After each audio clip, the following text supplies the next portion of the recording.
balcony.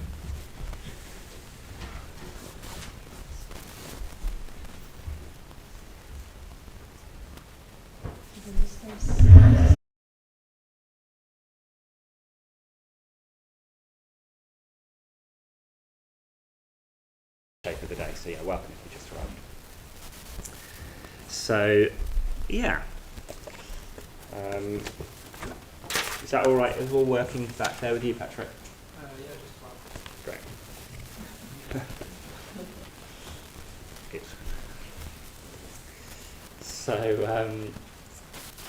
so my name's Sthiramanas, and I've lived here at the London Buddhist Centre in upstairs in the sort of, there's two communities upstairs above the centre, and I live in a community called Sthiramanas, which is the floor above this and the floor above that one. And I've lived there for 9 years now, just almost 9 years.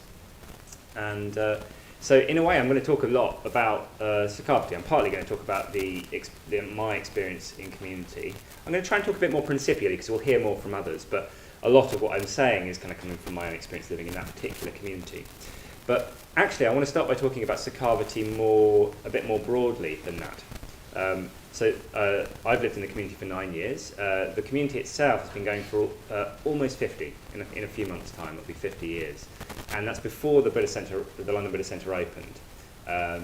So the sort of, for a few years, there were a group of people living in what was a derelict building and trying to build a Buddhist Centre together.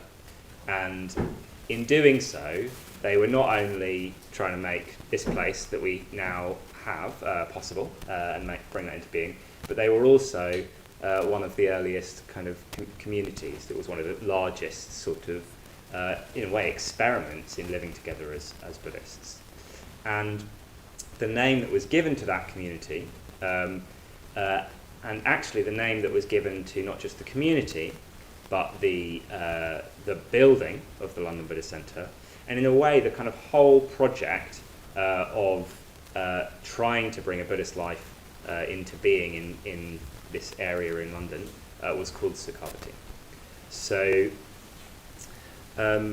Sthiramanas itself is a kind of, it exists in the Buddhist tradition as a kind of, as a sort of a myth. It's there in the Buddhist sutras, in particularly what are called the Pure Land sutras. And it comes from a story which I'll tell, and gives you a bit of a sense of what this vision kind of comes from. So the story is that there's a queen called Vaidehi, and she's in a terrible state because her husband, King Bimbisara, has been locked up and is being starved to death by their son, Prince Ajatasattu, who's going to go on to become King Ajatasattu. That's the point. So he's doing that, and that's a horrible thing to happen. And so she tries to sneak into the prison where her husband's being kept and bring him food and water. She sort of soaks her jewels in, I can't remember which way it is, he sort of soaks her jewels in oil and so on, so he can lick the oil off her jewels and water in something else, I can't remember, but so that she can try and keep him alive. Anyway, her son finds out that she's been doing this and then locks her up as well. So it couldn't really get much worse. Her husband's sort of dying and she's in a jail cell as well. But she's very faithful Buddhist, and sort of prays to sort of, in a way, in this absolutely dire state that she's in. She's living in a world of of suffering, of deep unfairness, of cruelty, a sense in which to sort of, a kind of just really sort of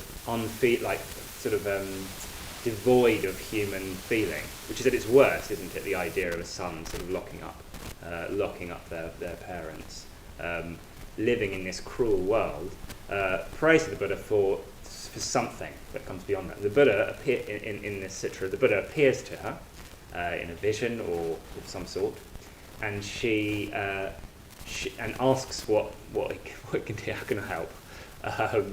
And she says she wants to be in or be reborn in a pure land that's beyond all of this kind of suffering, this sense of experiencing the cruelty of the world to the extent that you just want to be in a completely different world, want to be in a completely different kind of world. So the Buddha offers her the opportunity to be reborn in the pure land of the Buddha Amitabha. So pure land being a place, another world that is possible to be born into, in which the conditions for practicing the Dharma are ideal. In a way, just everything's ideal. It's completely beautiful. Everything's made of jewels. There's no strain, no stress, no suffering. Everything is just conducing towards consciousness unfolding to the point of being fully enlightened. So the birds in the trees, the way they sing teaches the Dharma.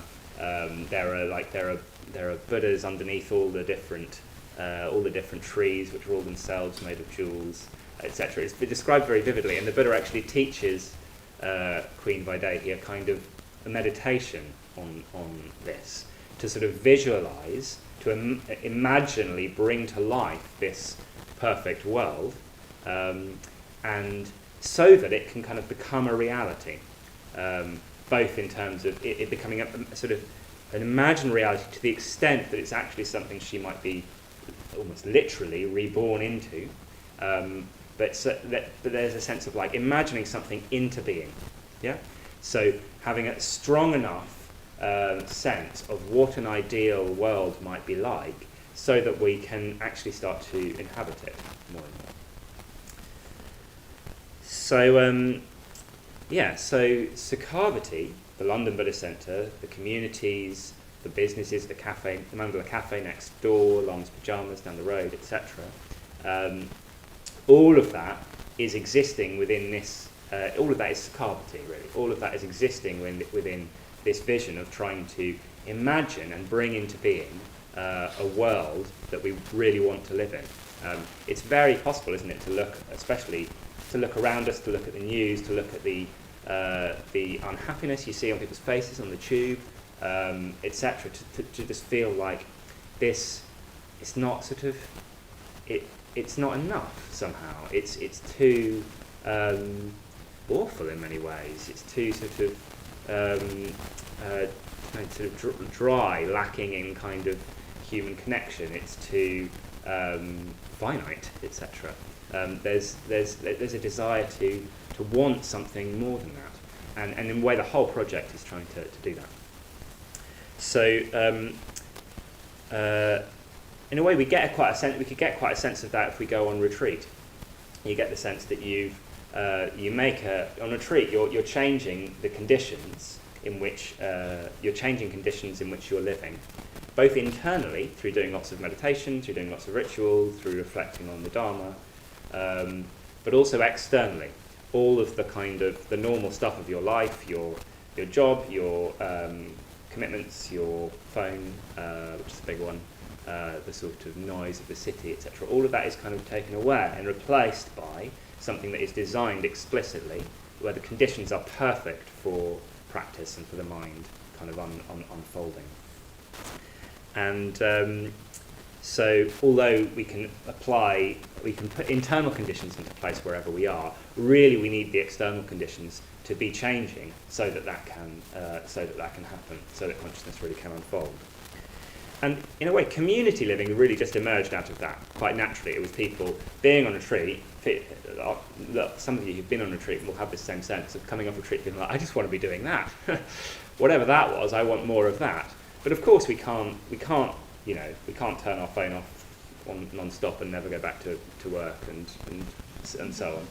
We have to kind of re-engage with the world, but how do we bring some of those conditions back into place so that we can continue experience a continuity of that. So people started just living together on the basis of that.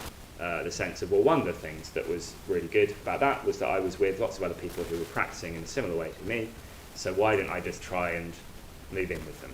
Yeah, in a way it's as simple as that. It emerges out of that.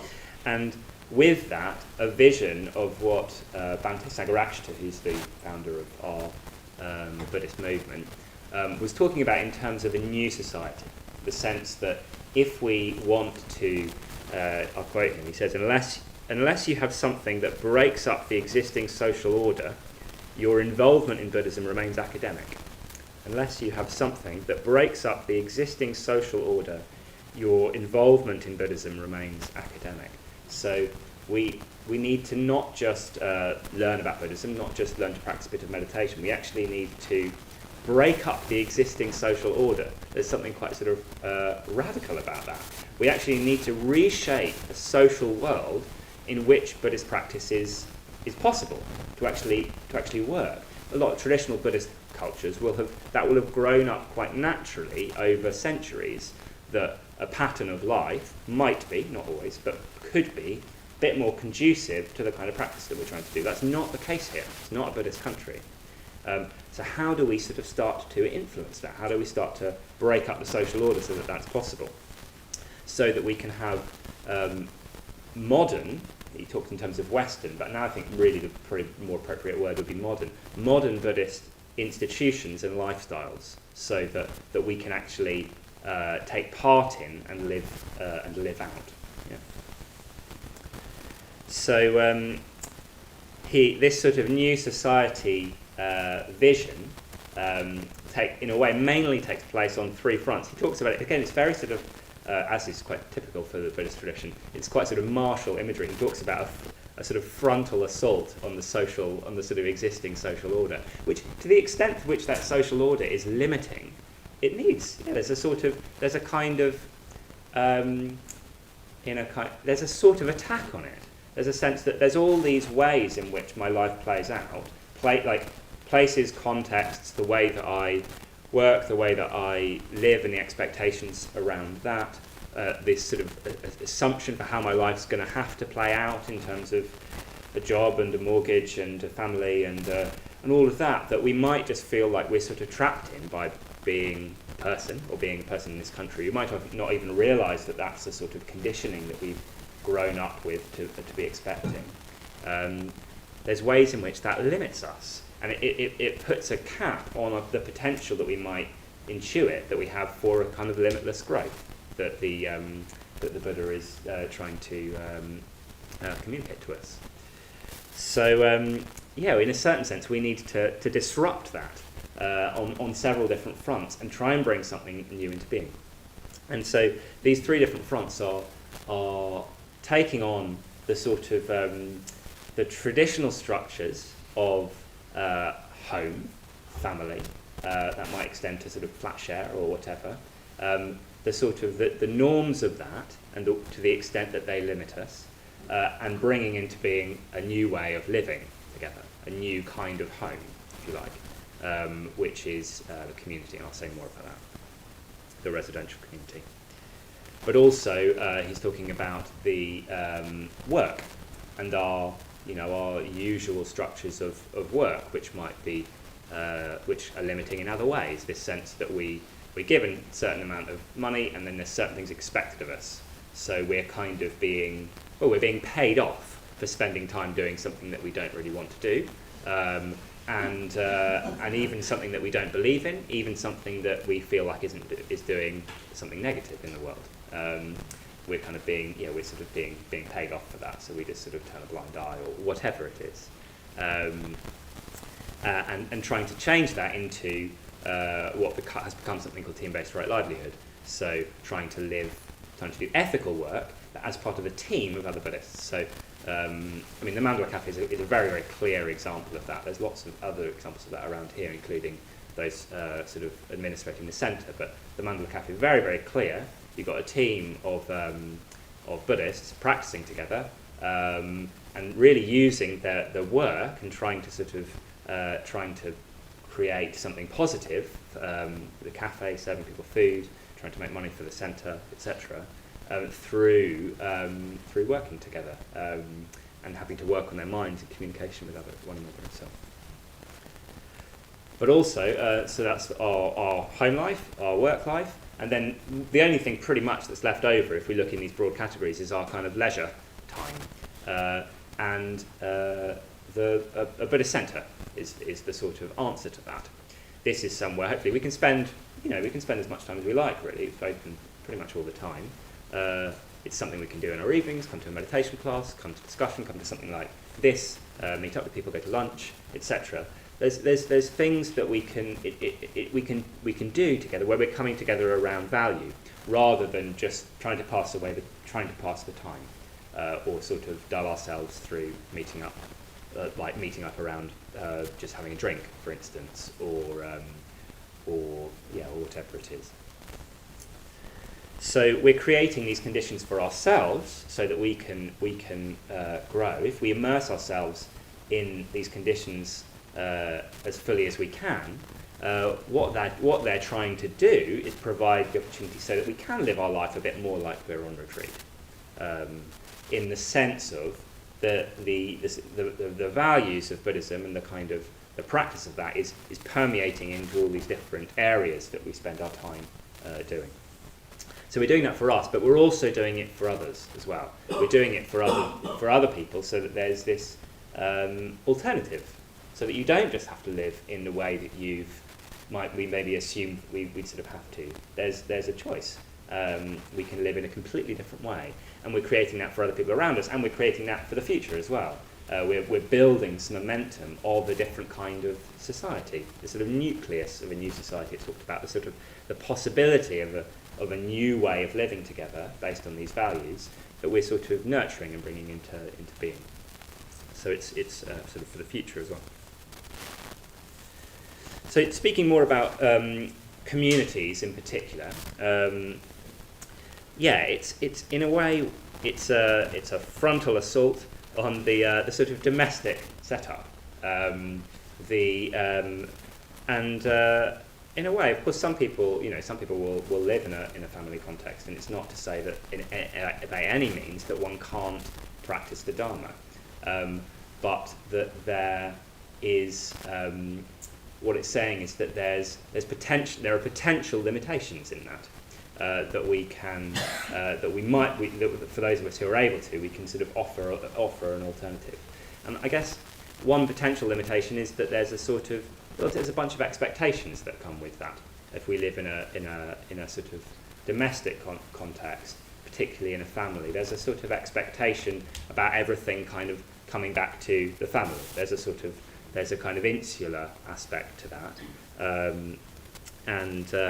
which has the tendency to be quite sort of repetitive.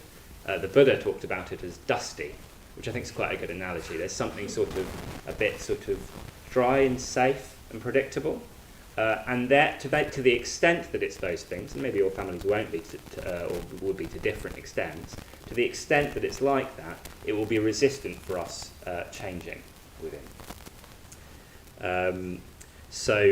What we're looking to do is to be free from habitual expectations of how we have to behave, so that we can make choices for ourselves based on these values. And if that means that we end up wanting to sort of communicate very differently, if it means that we want to really spend time on meditation, if it means that we want to suddenly just do something completely different with our life, whatever, then that's possible, because we can do that more as an individual and less as a sort of being embedded in that particular sort of group dynamic of the family. But I think that's how Bhante Sangharakshita was particularly talking about it, but I think also now it's also an alternative to a kind of isolation that is more and more the norm, whether that's through living by ourselves, or even living with a partner with whom you're not in a huge amount of deep communication, or quite often a kind of flat share where you're with lots of other people, but you're basically living by yourself. I think that's the case for a lot of people now, where we're effectively living out our lives not in a family context, which at least has the benefit of there being human contact, we're living our life with other people, more and more I think we're living out their life basically quite isolated from one another. So it's also a frontal assault on that, the sense that we just have to kind of go it alone, basically. How do we live our life with others in a way that still allows us to be free to change in an organic way? So yeah, community life sort of breaks up the sort of traditional rhythm of domestic kind of existence. It sort of challenges our psychological, emotional attitudes, allows them to sort of change, because what we're trying to do is kind of, in a way, create this sense of home that we do long for, a sense of belonging and around people who are sort of, who we can love and be loved by, but not on the basis of the kind of a family bubble, but on the basis of friendship between people who are aspiring to grow themselves. And there's something much more kind of permeable and non-exclusive about that. Even the mere fact that, you know, you're living with more people typically, and that they'll come and go. Sometimes people will leave, they'll move to somewhere else, they'll maybe decide they're not a Buddhist, they'll whatever it is, and other new people will kind of come in. So there's a kind of flow of that, and hopefully there's some really strong friendships that last living together over many years as well. But there's something sort of non-exclusive about that, which allows a kind of individual freedom within a context where you are trying to really feel like you are at home as well. So there are different sort of models for how community might work, and different that could sort of play out in a number of different ways. And Sangharakshita was quite keen that there was a range of different types of community, even to the extent of families living together, right? If you're in a family setup, why not explore doing that with other families as well? There have been experiments of all sorts of different types, different models, people, mixed communities, single-sex communities, etc. There's a sort of, so there being a range of possibilities is a really positive thing, and there are some definite things that seem to work better, and that can sort of build the conditions of living together with other Buddhists into something more supportive and more ideal. So, in a way, you could simply just choose to live with other Buddhists in a typical flat share kind of setup, and there are lots of people who sort of do this. It's like we're used to living in a flat shares. We sort of know what that might be like, and you could just, rather than living with somebody who you don't really know, or who, I don't know, takes lots of drugs at the weekend or whatever, you could replace it. You could replace those people with people who are coming to the centre, who you like, who you share some values with, and that would be a really positive. Thing to do. I think I'm almost tempted to reserve the word community for something slightly more structured than that. I think partly because, for the sake of expectations, it's like really important that we know what we're expecting of one another, and we might hear communities talked about and know of other people's experience living in more community settings, and we find ourselves in a looser kind of flat share type format and feel like it's supposed to be this big thing, but it's not quite, and that's fine. If it's a flat share, that's great. Make friends with other Buddhists, get to know them as well as you can. But in a way, I want to sort of encourage people to do that, and then kind of to move up, if you can, a sort of spectrum of structure towards what we might think of as the kind of institution of a community. And I use the word institution not as a dirty word, but an institution means something like people organising themselves for a particular purpose, basically. So there is a kind of a structure to that, but ideally this is a structure that is supporting our practice at home, if you like. So there are more and more ways that we can sort of structure that. And I thought what I could do is just sort of list some things that you might kind of add on top of the living with other Buddhists that will build it more and more into this kind of institution of community living, to give you a sense of that. And I guess sort of what we're trying to do with a day like this is to encourage all of it, but particularly this sense of moving into something more stronger conditions. So the first one of those is that you're actively practicing together. In fact, I'd say that's a sort of prerequisite for all of it, even just living with other Buddhists, that you're actively practicing the Dharma together, and that you're doing that in the same context. You're doing that in a Triratna context. And really that's the glue that kind of brings you together. That's what enables you to sort of transcend differences and conflict and so on, because there's a framework. We're learning how to communicate. We've got precepts that we're trying to practice for how we talk to one another and how we behave and so on. So there's this unifying factor, and ideally we're not sort of going through the motions of that. It's possible to move into a community and then sort of tail off in terms of practicing, and that has an effect. It's very noticeable to the extent at which the glue is practicing together. You really notice when someone sort of stops. It sort of stops working, and I don't think that's a sort of I don't think that's a kind of cultish you're not with us anymore, you have to get out kind of thing. I think it's just a fact of that's the sort of bonding factor, and so therefore it's really, really important that you're practicing in the same context as well, because there's a whole language and way of doing things that's sort of familiar. There's perfectly good other Buddhist traditions that you could practice within, or spiritual traditions you could practice within, but in order for it to be a unifying thing, we need to be on the same page. And actually, I think sort of trying to maintain something that's not got that kind of glue as a sort of Buddhist context, I think will be more likely to be fraught than just living with other nice people. Secondly, is in terms of having structure for the life you have together. Structures such as meditating together in the morning, for instance. Those of us who live in both the communities upstairs actually meditate down here in the shrine room at 7 in the morning, and it's a sort of part of the institution of it. It's not everyone does every day, but generally there's quite a good momentum, and it's really, really supportive. You sense that suddenly we're doing this thing together. It's not just a house share, it's we sort of practice together in the morning and then go get on with our days.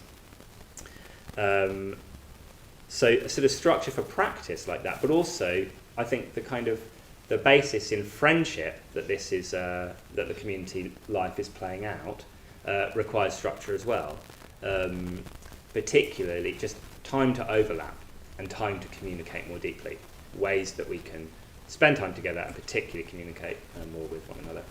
So a key one is meals. So having particularly dinner, also taking in turns to cook dinner, and then just trying to be there at the same time every day and eat together. That's what we do, and that's what you do in a home. That's what you would do with a family, and there's something lovely about that, isn't there? That you come together and you share how was your day and what's going on and so on. So having some sort of structure around that, bit of flex needed so that you can sometimes go meet up with a friend and have dinner or whatever, but the sense that you have that kind of basis. And similarly, often there'll be a community night. So in my community on Thursday nights, we spend the whole evening together, clean the community together, have a longer meal, and then particularly spend some time just communicating with one another. We might just go round and everyone just says a bit about what's going on and kind of trying to go a bit deeper and say some of the things that you might not otherwise say, or that you might say in a more intimate context with one friend. Can you share that a bit more so that there's a sense of a shared life together?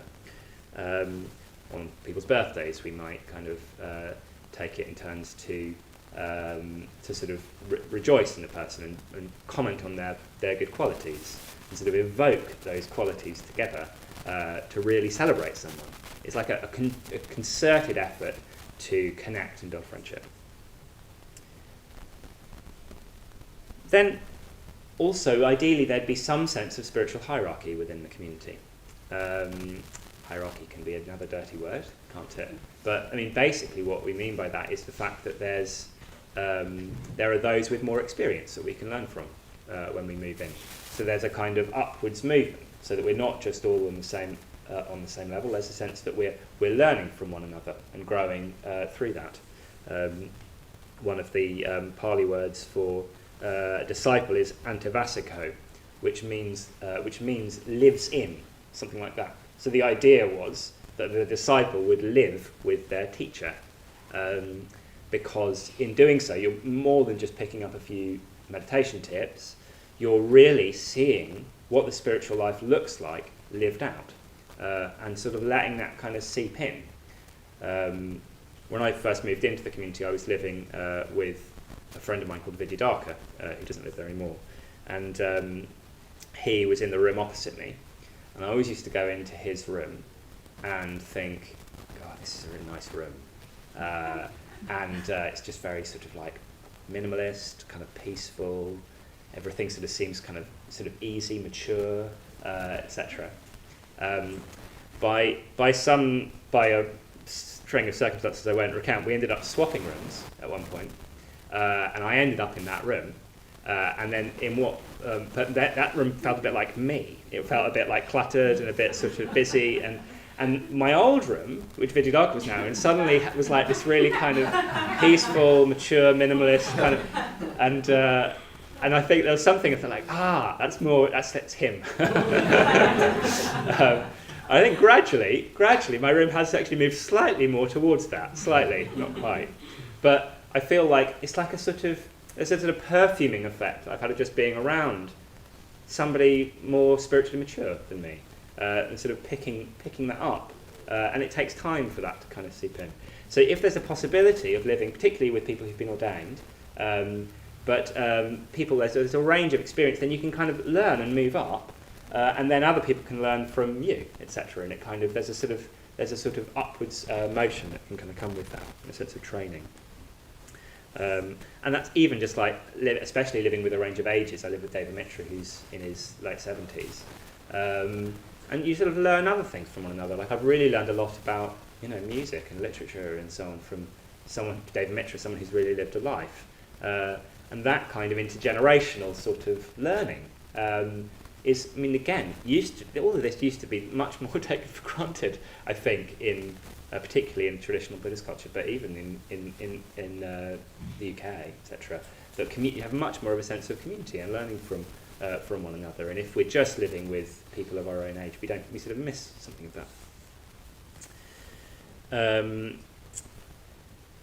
Also. The communities that seem to have, most of our communities are single sex, so that seems to have just been something that's just worked better.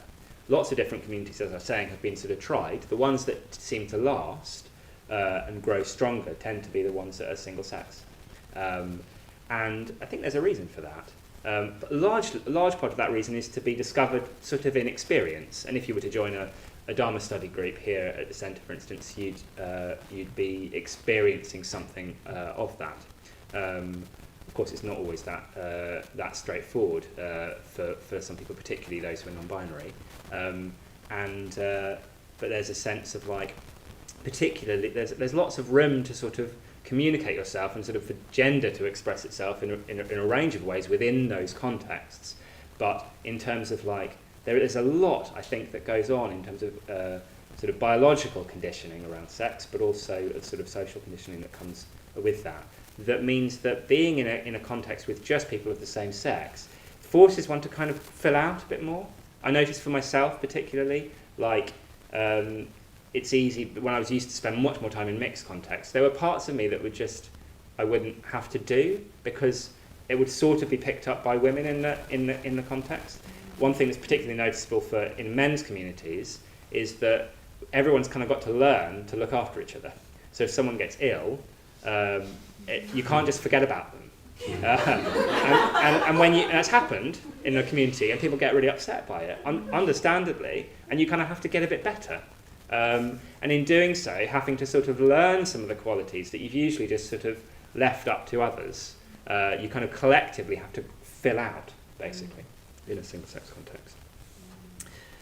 And just, a few other things I think that would be that are sort of part of what will make an ideal community context. One is that it's very connected to the centre. In a way, the sort of life here at the centre, the public centre, people come in, we do activities together. That kind of, that becomes Sangha, that becomes this more ideal, broader community when it's lived out in contexts. And particularly the fact that there are people living together in communities around here, I think makes the experience of being at the RBC very, very different, because it does feel like, there's the possibility of a life. There are friendships, etc.